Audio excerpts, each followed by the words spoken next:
All right, welcome to Hoops Tonight here at The Volume. Happy Monday, everybody. Hope all of you guys had an incredible weekend. Got a jam-packed show for you guys today. The New York Knicks won their fourth consecutive game last night with a wire-to-wire dominance of the Toronto Raptors. I want to really zoom in on their three-point shooting this year as they've dramatically increased their three-point volume as a big product of the work that Mike Brown has done revamping this offense. After that, we got to talk about Austin Reaves, man.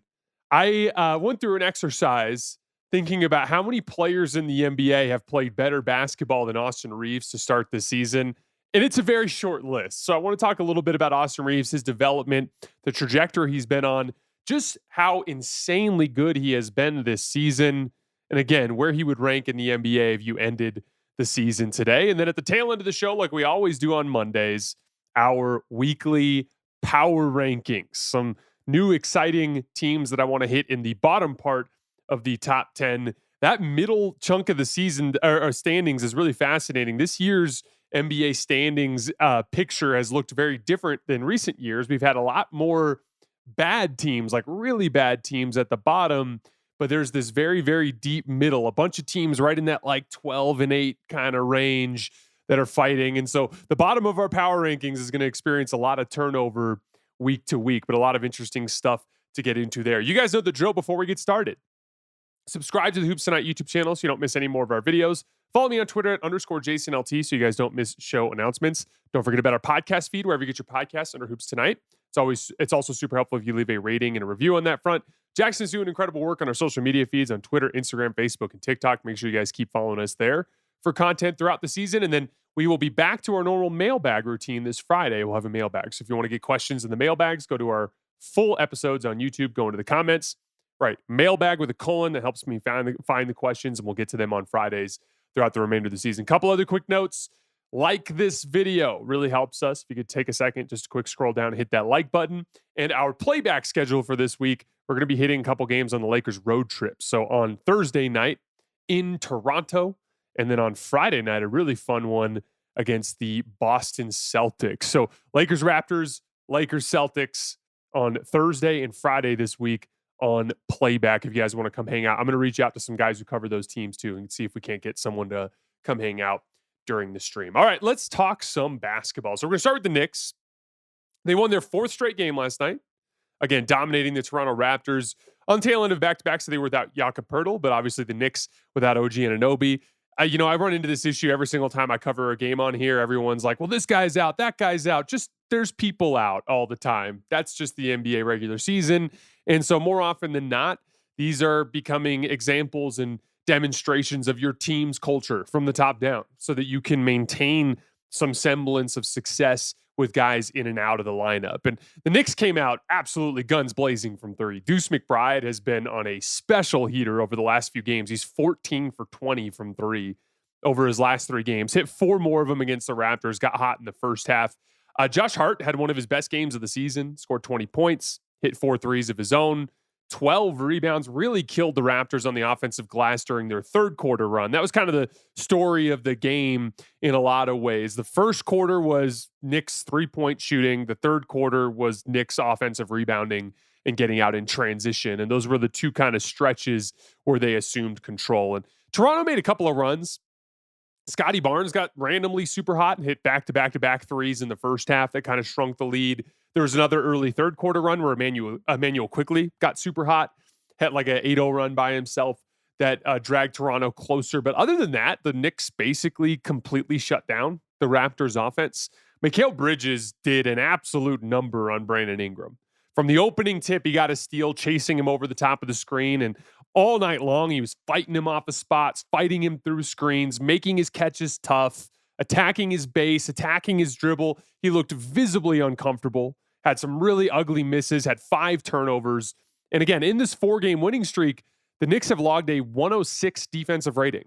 And it really starts with that defensive pressure on the perimeter from guys like Mikal Bridges, guys like Deuce McBride, and guys like Josh Hart. Kind of an old school Knicks win streak in this 4-game streak, like playing great defense, bludgeoning teams on the offensive glass, a lot of stuff that became a regular part of the Knicks identity a few years ago. I want to zoom in on the three-point shooting, though, for a minute. It was a big part of why they got their initial separation against Toronto. Obviously, there was multiple runs to control that game, but it was a big part of their first quarter run when they went up 20. And it's been a major statistical marker for the Knicks this year. And I personally think it's directly connected to the job that Mike Brown has done to revamp this offense. First, some basic stats. Last year, the Knicks averaged just 34 three-point attempts per game. That ranked 27th in the NBA. This year, the Knicks are averaging 41 three-point attempts per game, which ranks 5th in the NBA, all while increasing their efficiency from right around 36% as a team to a little over 37%. So from bottom 5 in three-point volume to top 5, all while increasing percentage. And this is where Mike Brown deserves a ton of credit for changing the team's approach. There is a very intentional effort to use drives to get the defense in rotation early in possessions so that they can play drive and kick. And it's not any just one thing. Like, yes, they're pushing in transition more. It's kind of a game-to-game thing. They'll have some games where they just are flying up and down the floor. They'll have other games where they're a little bit more stuck in the half court. But it's a mentality starting with those transition pushes and then in the half court, early action that gets one of their players downhill. Brunson himself, and I think Brunson deserves a lot of credit for his leadership and for his versatility by really not just buying into this style, but like being one of the driving forces of this style. One of those early threes for Deuce McBride was just Jalen Brunson on the right side of the floor. I think he had, I think it was Scotty Barnes, if I remember correctly, on like a transition cross match. Just a really heavy right-hand drive early in the possession, collapse the defense, kick out to Deuce McBride, wide open three. Just kind of embracing the emphasis on getting dribble penetration early in possessions, either through transition, semi-transition, or that first action to just unlock the aggregate talent on the team with their driving kick play, right? As a team, last year, they were 16th in drives per game, according to NBA.com. They're up to 7th in drives per game this year. More drives means more help. More help means easier kickouts. Easier kickouts means more kickouts. More kickouts means more threes. The Knicks are generating 35.4 spot-up opportunities per game this season. That's the second most in the entire NBA behind the Miami Heat. Last year, they generated just 26.3. So more than 9 additional spot-up opportunities every game compared to last year. I wanted to dig into the play type data on Synergy because I wanted to come up with like a way of kind of expressing the difference in the approach, the difference in the balance of the way the Knicks are attacking on offense. So the Knicks are shooting the ball as the primary ball handler out of ISO, pick and roll, or post-up situations 3.6 fewer times per game than they did last year. And instead, they are generating, again, we know they're generating 9 more spot ups, which is coming out of all sorts of different types of actions, but let's zoom in on those spot ups specifically to unguarded catch and shoot threes. They are generating, as a team, an additional 3.1 unguarded catch and shoot threes per game compared to last year. So you're taking, roughly 3.5 one-on-one shot attempts, and you're turning them into 3.5 stand still, unguarded catch and shoot threes. And to put it very simply, I don't care if you have Shea or Luka on your team. There isn't a one-on-one play in the league that is going to be nearly as efficient as an unguarded catch and shoot three. The Knicks as a team are getting 1.25 points per unguarded catch and shoot attempt this season. So to put it very simply, the Knicks are driving the basketball more, both in transition and in the half court, earlier in possessions, which is helping them to avoid as much one-on-one play. And it's caused them to completely flip their shot diet from a bottom 5 three-point volume team to a top 5 three-point volume team. So as a result, this was a Knicks team last year that had a 117.3 offensive rating, which was good. But this year, their offensive rating is over 120. This year, they've gone up a level from a very good offense to a great offense. And again, I really want to shout out Jalen Brunson here. There's a lot of narrative and this is the truth. Like the way they were playing in the past was a lot of Jalen Brunson kind of dribbling the air out of the basketball. It's not his fault. It's just the way the team was put together and the way that they were playing under Tom Thibodeau, right? But it wasn't a Brunson problem. It was a style problem. And what Brunson has shown is that he can still put up the numbers that we're accustomed to him putting up while also playing and buying into this style, which empowers the rest of the group and generates better quality shots and scores more points per 100 possessions. This is a simple stat to demonstrate this. Jaylen Brown, out of an ISO, drove and kicked to a player to knock down a three just 15 times all season last year. He's done it 11 times already this year. That's, again, sequences like that early kick out to Deuce McBride. Just beat his man off the dribble, draw and help, make the kick pass early in the clock. And Brunson has been not just buying in, but a driving force behind the success of this new offensive approach. Some other good news for Knicks fans. Cat starting to get his footing. Another nice game from him yesterday, averaging 24 points and 11 rebounds in his last 8 games. And again, these 4 straight wins have moved the Knicks up to number 2 in the Eastern Conference. And with Cleveland faltering, I mean, as you look out at the East, my issues with the Knicks were things that over the last couple of years that put me below teams like Cleveland or below teams like Boston, although they ended up beating Boston, as we know. But as Cleveland has faltered, and it doesn't appear to be like there's this clear best team in the Eastern Conference, as you start to look around, Orlando, pretty young. They've improved as a jump shooting team, but still not great. Detroit, young, mistake prone, turns the ball over a lot. Cleveland, obviously not looking like the juggernaut they were last year. You could make the case that the Knicks are the safest bet out in the Eastern Conference with the way things are shaping up out there. So really, really impressive stretch of basketball out in New York. It's time to have a serious conversation about the player that Austin Reaves has become in the league. There has been this incremental improvement with Austin ever since he entered the league. But the thing is every time you think he's reached his ceiling, you look up and somehow he's even better. Yet again. Started with him being kind of just a capable off-ball scorer, a guy that can knock down a catch-and-shoot three, drive a closeout, make a play off the bounce, paying essentially benefiting from the attention that LeBron and AD drew, right? Then he started to flash some higher level bucket getting, like a crazy move in the mid-range for a pull-up jump shot that would make a highlight reel. Really started to showcase his ability to get defenders out of position and get to the foul line. Then there was game 1 against Memphis 3 years ago. Down the stretch, the Lakers were like, you run the offense, spread, pick, and roll. And he closed a playoff game. And he did it, you guys remember screaming, I'm him, at the top of his lungs to the rafters as he literally won a playoff game for the Lakers. Then you look up and he had 8 20-point games in that single playoff run.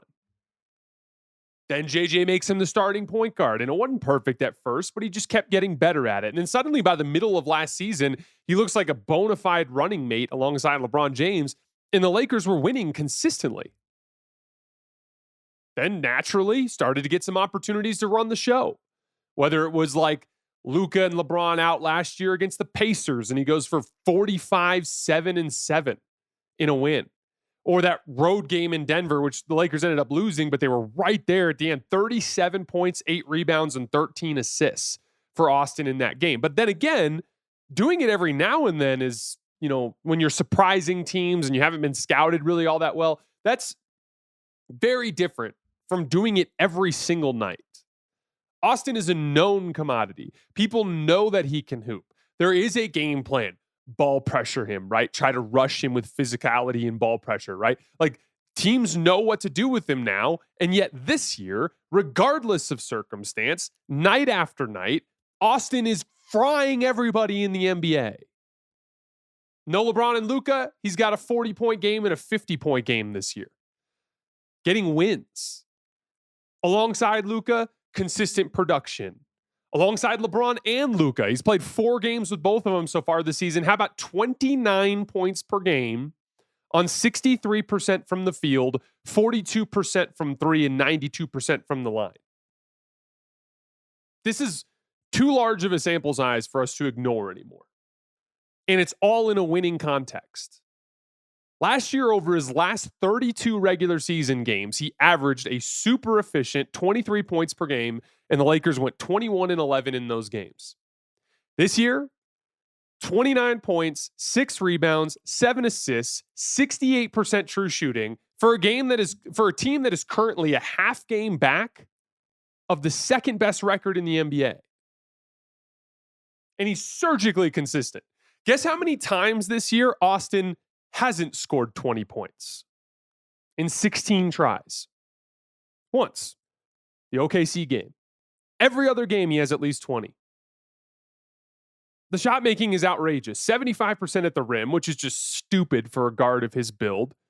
4 makes per game, which is 36th in the entire NBA as a guard.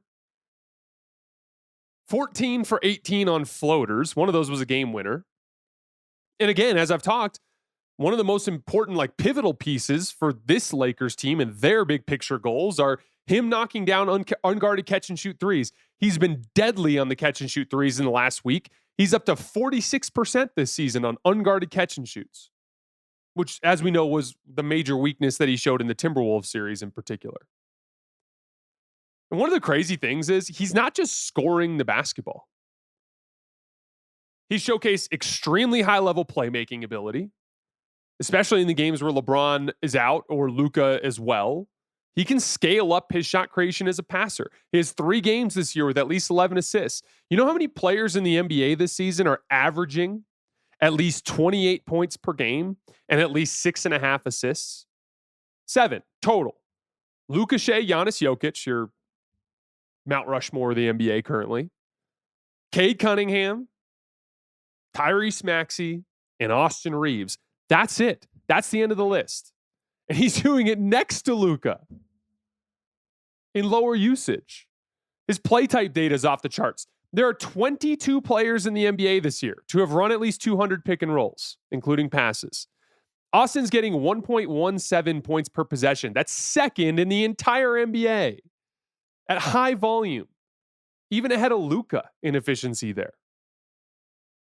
And he's an incredibly well-rounded player. I was listening to the Laker Film Room podcast over this weekend, and shout out to Pete and Darius. I think they do amazing work. And Darius was making a point comparing Austin to guys like Jimmy Butler, guys who came up in the league more as role players and then became stars, essentially forcing them to become well-rounded players. They had to be good at on and off ball defense. They had to be good rebounders. They had to have strong fundamentals on the glass. They had to have an overall willingness to scrap because that's how they stayed on the floor early in their career. And I think Darius is dead on with that. Austin isn't like some of these other high scoring players at the top of the league who give up a good amount of their production on the margins around the floor. He can guard. He always knows where to be in the scheme. He rebounds well for his size. He has some athletic limitations, and they can show up situationally here and there. But because he scraps so hard and because he's got such strong fundamentals, I think he's overwhelmingly a positive player on the margins. Is a consistent motor, plays super hard.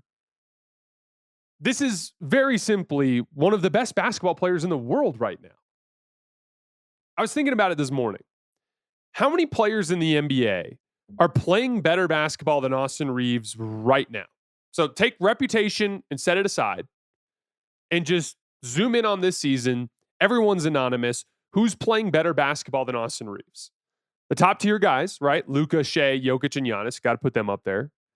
The up-and-coming superstars. Cade's been better. I think Wemby's been better. Anthony Edwards has been better.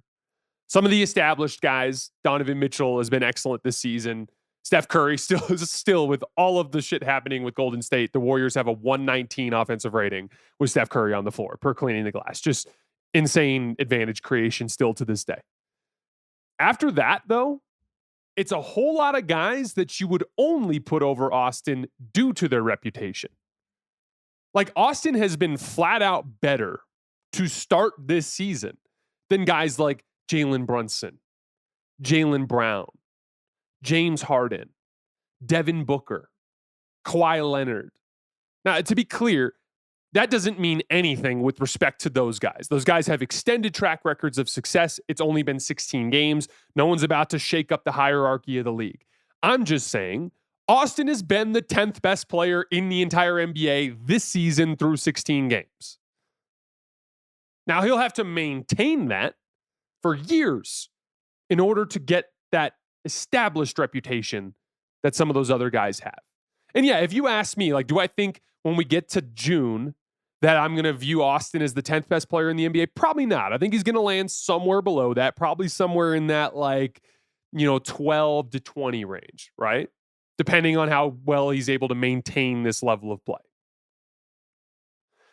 But this is just a truly remarkable development. An NBA star who's currently playing firmly at the level of a superstar. And it gives the Lakers a solid foundation for their future. You have a player in Luka who's competing for the title of best player in the world currently.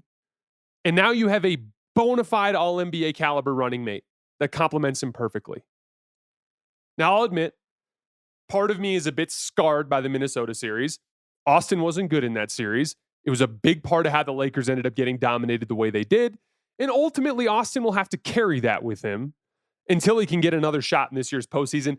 That's the burden of being as good as he is. He's so good now that he can have 50 points in a regular season game and everyone goes like, that's awesome. Let's see you do it when we get to April. That is the burden of the expectation that comes with being viewed as a guy who is a potential all-NBA level player. But I would just bet on this guy figuring things out. He just keeps getting better, and there isn't any sign of him slowing down.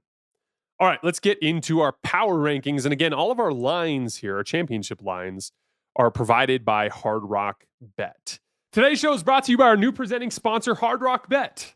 The Hard Rock Bet Sportsbook app is the only legal sportsbook for whenever you're in Florida, and it's also live in Arizona, Ohio, New Jersey, Indiana, Tennessee, Virginia, Illinois, and Colorado. Coming soon to more states, too. Sign up today, and you could score $150 in bonus bets. Just place a $5 bet, and if it hits, you get not only your winnings, but also $150 in extra bonus bets. Want to see what everyone else is betting on tonight? Top picks or parlays across any sport? The Hard Rock Bet app literally shows you. It's another reason to download the app, just for the info. Tap Discover, and you can see trending picks and parlays at any time. Hard Rock Bet offers new promos daily, plus big legendary rewards drops every Thursday, like gifts under the tree. So whenever you're listening, just open up the app and check out what you got waiting for you. Download the Hard Rock Bet app and make your first deposit. Number 10 to start the list today, the Orlando Magic, currently plus 4,000 to win the title per Hard Rock Bet. They're 11-4 since their 1-4 start. Starting to rack up some really impressive wins, too. A win against a red-hot Pistons team. A complete and utter destruction of the 76ers, fueled by their defense just like strangling Philly in the second quarter as they ran away with that game. Wins against the Knicks, wins against the Clippers, wins against the Warriors. And in that 15-game span, this is easily the most exciting development of this era of Orlando basketball. They have a 120 offensive rating in this 15-game span. They're moving the ball like they never have before in the last few years. 64% of their makes have been assisted in this 15-game span. They're making 36% of their threes. Now, that may seem like a mediocre number, and it is. It was like 16th in the league over that span. But let's not forget, this was quite literally the very worst jump shooting team in the entire NBA by a mile last year. So average is an exciting development in that context. It's fueled by some leaps from some key players. Tristan Da Silva in his second year has become a over 40% from three type of guy. Wendell Carter Jr. shooting a career high 45% from three. Anthony Black has been shooting it much better as of late. Jet Howard is hitting 40%. So they're moving the ball better than ever, and they're paying off more of those sequences with makes than they ever have before. That's breeding the 120 offensive rating, all while maintaining the physical dominance that made them so dangerous even when their offense was limited. Top 5 in defense, top 5 in defensive rebounding over this 15-game span, and 8th in offensive rebounding. So really controlling the physicality areas of the game. I want to zoom in on Anthony Black for a second. His explosion this season into like a really devastating two-way weapon adds yet another layer of talent to this team that is already so difficult to deal with. He's a wrecking ball on defense. In the Detroit game, did an incredible job on Cade Cunningham, like legitimately frustrated him, made him look really uncomfortable, was a big part of the 8 turnovers they forced him into. He's got super long arms while also maintaining the strength so he can absorb the bump while then also getting his arm around and attacking the basketball, getting deflections, disrupting the pocket, disrupting rhythm. He's a really, really gifted defensive player, and he's become a real offensive weapon to counter that. He's constantly beating teams down the floor in transition for dunks, just outrunning people, and just, has that vertical pop off 2 feet and off 1 foot that can make him really devastating in the open floor. He's hitting his open corner threes, especially out of the left corner this year, 54% out of that left corner. And the on-ball stuff, it's not super efficient yet, but he keeps showing little bits of upside there, like a crafty drive all the way to the basket, or like a little floater in the mid-range after he beats a defender over the top of the screen in action. It's the kind of like development trajectory that makes you feel much better if you have to start shedding salary. And if you look at the Magic's cap sheet, there's a lot of guys who make a lot of money in there. Someone's going to get squeezed at some point here. And, let's say, for instance, you want to move off of a guy like Jalen Suggs. And Jalen Suggs, it's a mixed bag with him. Like the Pistons game is a classic example. Just can't make a shot all game, but then like makes the pivotal stretch of the game there in the mid-4th that puts Orlando up 10. Like hits a pull-up 3, goes down and gets a steal, hits a pull-up 3. All of a sudden you're like, holy shit, this game looks very different now. And Jalen Suggs still has a lot of talent, but like if you had to lose a guy like Jalen Suggs for salary purposes, you become a lot more comfortable with that, with the development trajectory of a guy like Anthony Black, especially in the context of having Desmond Bane as that shooter, since Jalen Suggs was so often used as that kind of inverted screening partner for Orlando's big forwards. One last thing, I know there's this tendency to jump on the Paolo Banchero like shit talk fest after the team once again looks great when he's out. But there are a lot of things that the team is doing that they started doing when Paolo was there. And they were playing good in that last couple of weeks before Paolo got hurt. And ultimately, I think he can only help this situation as he comes back. So I wouldn't view this success as some sort of like, retroactive evaluation of Paolo. I didn't like the way he started the year. I thought he was really bad in that first couple of weeks. He has been a contributor to some of their offensive issues over time. But ultimately, I do think he'll buy in when he comes back, and I want to see what this looks like with him integrated into the system. In short, though, a lot of the reasons that I was excited about with Orlando before the season are coming to fruition. But it's also coming with this added layer of them being much better on offense than I expected them to be. Definitely consider them to be not on that top tier with, obviously, the Denver, OKC, Houston set out west, but in that Eastern Conference, I view them as every bit as good as the other teams at the top of the conference, like New York, like Cleveland, and like Detroit. Number 9, the Atlanta Hawks, currently plus 6,000 to win the title on Hard Rock Bet. Another casual 41-14-7 for Jalen Johnson last night in double overtime in a win over the 76ers. Iced the game with back-to-back catch-and-shoot threes, one off the left wing and one kind of off the high part of the right corner. The Hawks, they've kind of figured out this little offensive sequence that they can run at the end of games. They've been a very good late game offense this year. As a matter of fact, they've been the 6th best clutch offense in the NBA to start the season, getting a 117 offensive rating. And basically what they've figured out is, and Nickeil Alexander-Walker, who's really developed into a decent little pick and roll player for them that's kind of helped fill the void of having Trae Young out, right? But they can run action, whether it's, a ball screen with Okongwu and Nickeil, with Jalen spacing on the opposite wing where teams like to dig down and he can hit a shot. It's basically what happened on his first dagger 3 last night. Or 3-man action where all 3 of them are involved. But because Okongwu and Jalen Johnson are both shooting the ball better from 3, they can pop out of those actions. Nickeil can get all the way to the basket and he can make the passing reads out of it. They've got a nice little action that they can run at the end of games that is giving them some success. Jalen Johnson is now up to 23 points, 10 rebounds, and 7 assists per game for the season.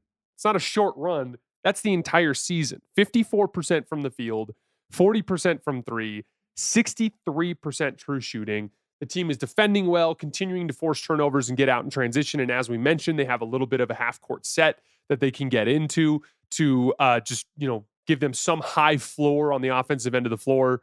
Really, really exciting basketball coming out of Atlanta. Big showdown with the Pistons in Detroit tonight. Going to be an interesting challenge for them.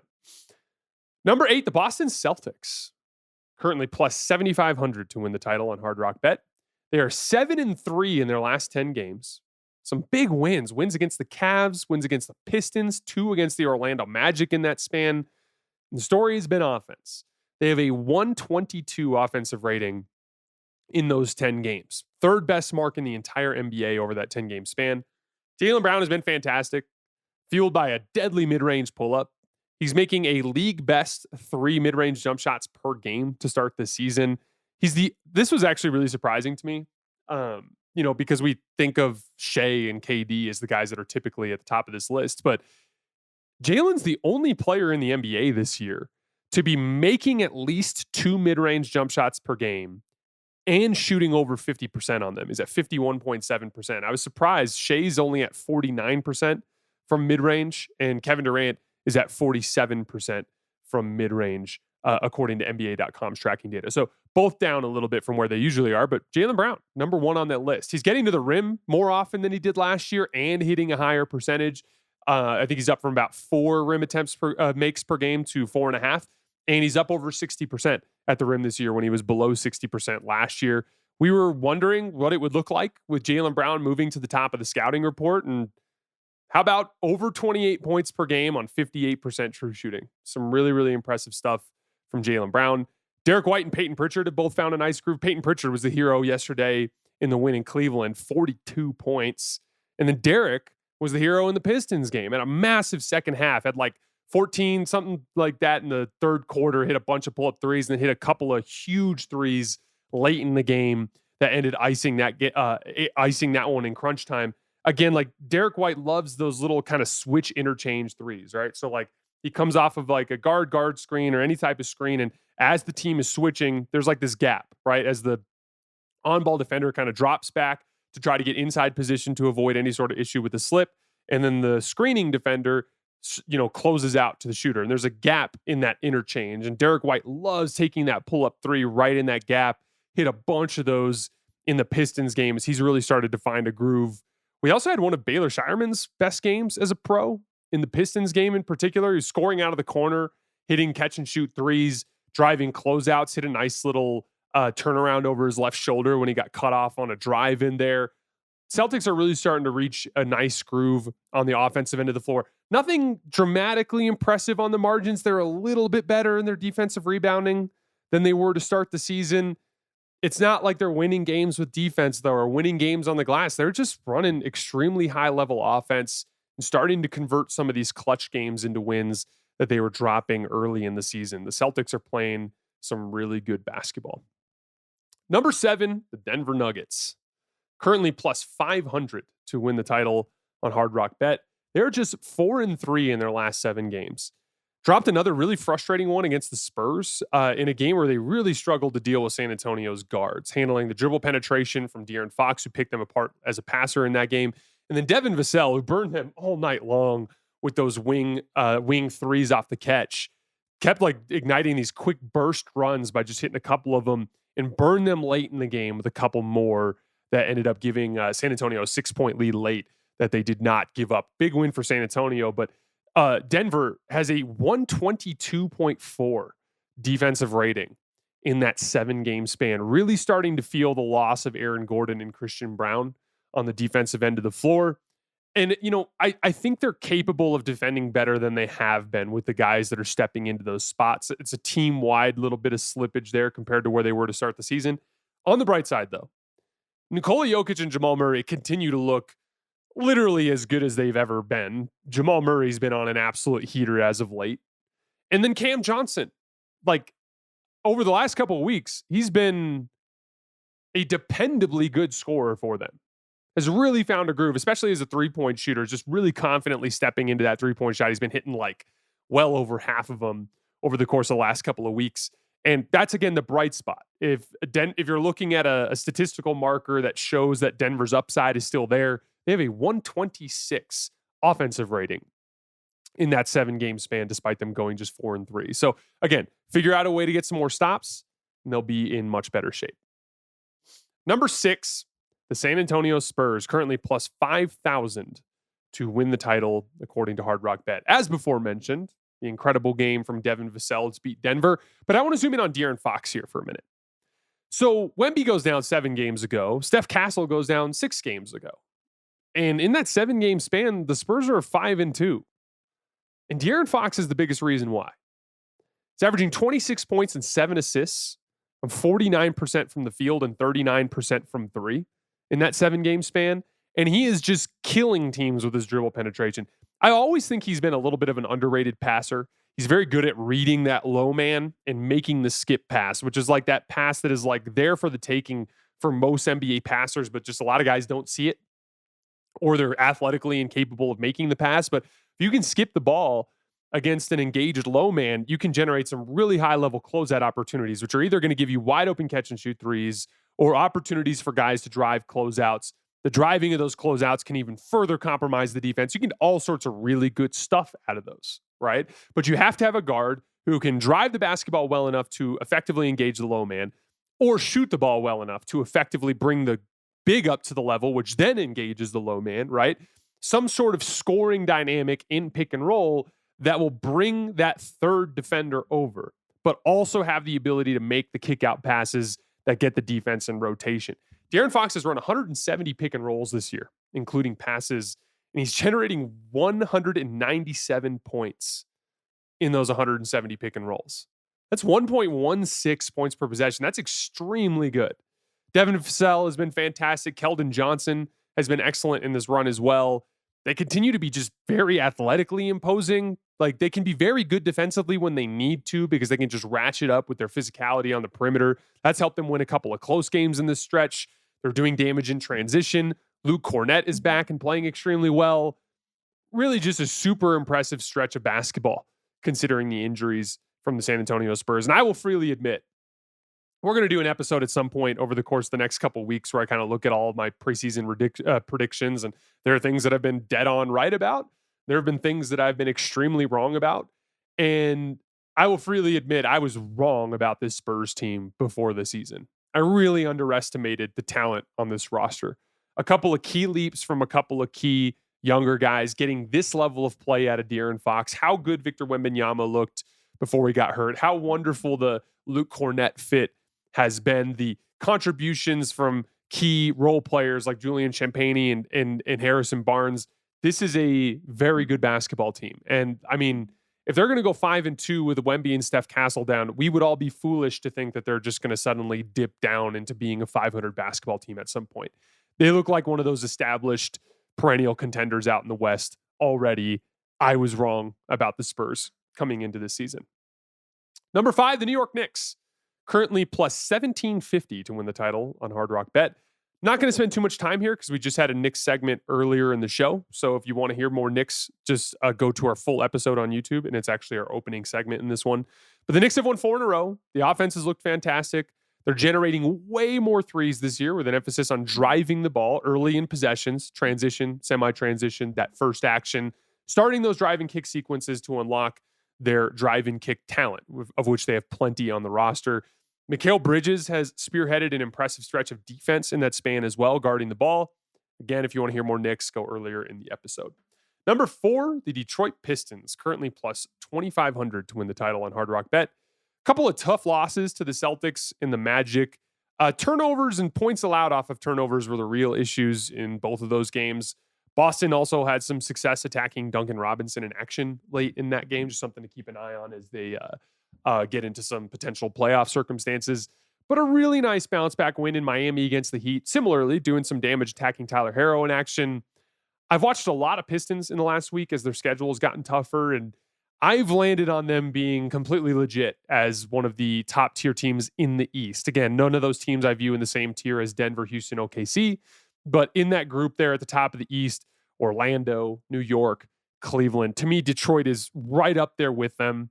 Cade is only going to continue to get better. He's obviously had issues finishing at the rim and had issues with turnovers. Turnovers were a big problem in the Orlando games. He struggled with Anthony Black and just some of the swarming that Orlando was doing. But overall, all those reps are just going to continue to make Cade better. There's this idea that Cade's like not going to be able to become a better rim finisher. I watched him on tape and I see a lot of layups that I think he can make. And so I get it that it's a very large sample size of him not being very good at that. But ultimately, it's just, to me, it's just, there's just a little bit of slowing down that he needs to do when he gets all the way to the rim, where I think he's kind of rushing stuff and fumbling the basketball a little bit. And that stuff is going to come as he gets more and more comfortable with every single type of coverage that he sees. So like, I ultimately view him as a guy that's going to be a better than that type of rim finisher. Like, I think he's going to be able to get up around 60% at the rim as the years go by. And the turnovers, those are like, he's facing a lot of aggressive coverages this year. That's more stuff that he's just going to get more reps dealing with and get better at diagnosing and beating those types of coverages. And then looking at the team, they're big, they're physical, they play super hard. They're built for that postseason environment where you have to be physical. I just am a believer in this Pistons team. Cade's last 11 games, 33 points, 7 rebounds, and 9 assists. Number 3, the Los Angeles Lakers, currently plus 1,400 to win the title, according to Hard Rock Bet. We hit them in the early part of the show as well, so I'm not going to spend too much time here, but we focused on Austin. So I briefly wanted to bring up this kind of hilarious trend that we've seen over the course of their last few games and something that's become kind of part of their progression in games throughout the year. So Luka will come out in the opening quarter and he'll just abuse whatever the opening scheme is. And sometimes he's facing doubles. We saw the Dallas game. They like doubled him behind half court, literally right off of the jump ball. But like, and he's been facing a ton of double teams, but there's been a lot of these like first quarters where he's coming out and he's just looking to score relentlessly. As a matter of fact, he's averaging 13 first quarter points this year, which is far and away the most in the NBA. And what he's doing is he's like making a point at proving early in the game, your main on-ball guy can't guard me. And if you cover me in a 2-on-2 pick and roll, I'm going to pick you apart scoring the basketball. And then what happens is, like the rest of the game, he's getting blitzed and doubled all over the place. And so then the Lakers are just playing 4-on-3 when Luka's on the floor for like 3 quarters every single game. And so, it was a little sloppy early in the year, but with each passing game, they're just getting a little bit better at it, right? Like they're not rolling too hard out of blitzes and creating turnover situations where Luka has to make a long pass. They're short rolling. In the short rolls, guys are making reads. Jackson's been fantastic with it all season. DeAndre Ayton had another monster game last night. DeAndre Ayton is getting better at those little reads in the middle of the floor. They're paying off the sequences on the kickouts. They missed a lot of good looks last night, too. Jake LaRavia had a nightmare night struggling to knock down the wide open kick out threes, but they're getting good looks out of those sequences consistently. A lot of opportunities for guys like LeBron and Austin to attack with an advantage out of those 4-on-3s. And again, they're going to just continue to get reps there, similar to what we were talking about with Detroit, because ultimately the Lakers have to beat Oklahoma City. That's their big, goal, the big measuring stick that they have to reach at some point this season, right? And what is OKC going to do? They're going to blitz. They're going to double. They're going to pressure the ball. They're going to try to speed you up. And the more reps that the Lakers get against blitzes and doubles and aggressive coverages throughout the season, the better chance they're going to have to navigate that Oklahoma City problem when they get there. I personally am very glad that the Lakers and the Thunder ended up making it to the in-season tournament. I did not want to wait till February to see OKC versus the Lakers again. If the Lakers can take care of business against Phoenix, and if OKC can take care of business, I think against San Antonio, if I remember correctly, or it might be inverted. Actually, I think Phoenix plays OKC, San Antonio plays the Lakers. But as long as those two teams can take care of business, and San Antonio could very easily beat the Lakers. So I don't want to sit there and pretend like that's a done deal. But like, would love to see the Lakers get a shot against OKC again in a couple of weeks here as an opportunity to kind of take that measuring stick, as they've won, I think, like 7 in a row since that destructive blowout to OKC. Number 2, the Houston Rockets, currently plus 900 to win the title on Hard Rock Bet. Didn't miss a beat without KD, as he missed a little bit of time with a personal issue. Strangled Phoenix and Golden State with their defense. Played Steph into one of his worst games of the season. And Steph's been fantastic against just about everybody in that Golden State game. And then in each of the 2 games, high-level shot creation from one of their two young stars. In the Phoenix game in particular, it was Amen Thompson doing damage off of those slot drives and those slot pick and rolls, showing that short range shot making, getting into the 7 to 10 foot range, popping up off the ground for little floaters, hitting, mid-range pull-ups against drop coverage, doing a ton of damage in the middle of the floor as a play finisher and as a play connector. Hit a corner three in that game as well, right? Like dominant performance from Amen Thompson. And then in the Golden State game, Reed Shepherd has one of his best games as a pro, probably his very best game as a pro to this point. 31 points, 9 rebounds, and 5 assists, doing a lot of damage to the Warriors in pick and roll. And then Kevin Durant comes back against Utah and pours in like the easiest 25 points you'll ever see in a blowout win. The Golden State game was funny too because Alperen Şengün didn't have an impressive statistical game, but he had like 3 or 4 plays where he went right at Draymond and scored on him one-on-one that were just examples of just what an absurd offensive talent Şengün continues to demonstrate himself to be, again, still in his early 20s. Nice little 3-game win streak in response to the disappointing loss to Denver from the Houston Rockets. And then number 1, the Oklahoma City Thunder, currently plus 180 to win the title according to Hard Rock Bet. Finally had a couple of games against above 500 teams last week against Phoenix and Minnesota, and both were actually super interesting and super competitive games. In both cases, Shea, once again, just absolutely brilliant down the stretch, refusing to allow his team to lose, running the offense. His step back 3 is becoming a super reliable look for him to go to at the end of games. And he's like getting hyped on it. He's hitting these tough step backs and he's running back to the bench, showing like a level of emotion that reveals that he very clearly has put in a ton of work behind the scenes to add that to his game. And it's literally helping the Thunder continue to rack up wins here. And the Chet Holmgren's right there with him at the end of these games, making big shots. They just look unbeatable right now. And now J-Dub is back. So, and look, he's been sloppy a little bit in the early going, which is to be expected, but he's getting to the rim like crazy. In his 2 games, 19 shot attempts at the rim, which is an exciting continuation of the trend we saw in the second half of last year's playoff run when he was getting to the rim consistently. So much tougher schedule in December from Oklahoma City. They're going to have at least 2 showdowns with San Antonio, maybe a third if the Spurs beat the Lakers. If the Lakers get them, they'll get another shot against that team. A lot of tougher games in this month, and I'm just honestly really excited to see if they can run that gauntlet because they're certainly capable of it. All right, guys. That's all I have for today. As always, I sincerely appreciate you guys for supporting us and supporting the show. We will be back tomorrow with some game reaction to the Monday night slate. I will see you guys then.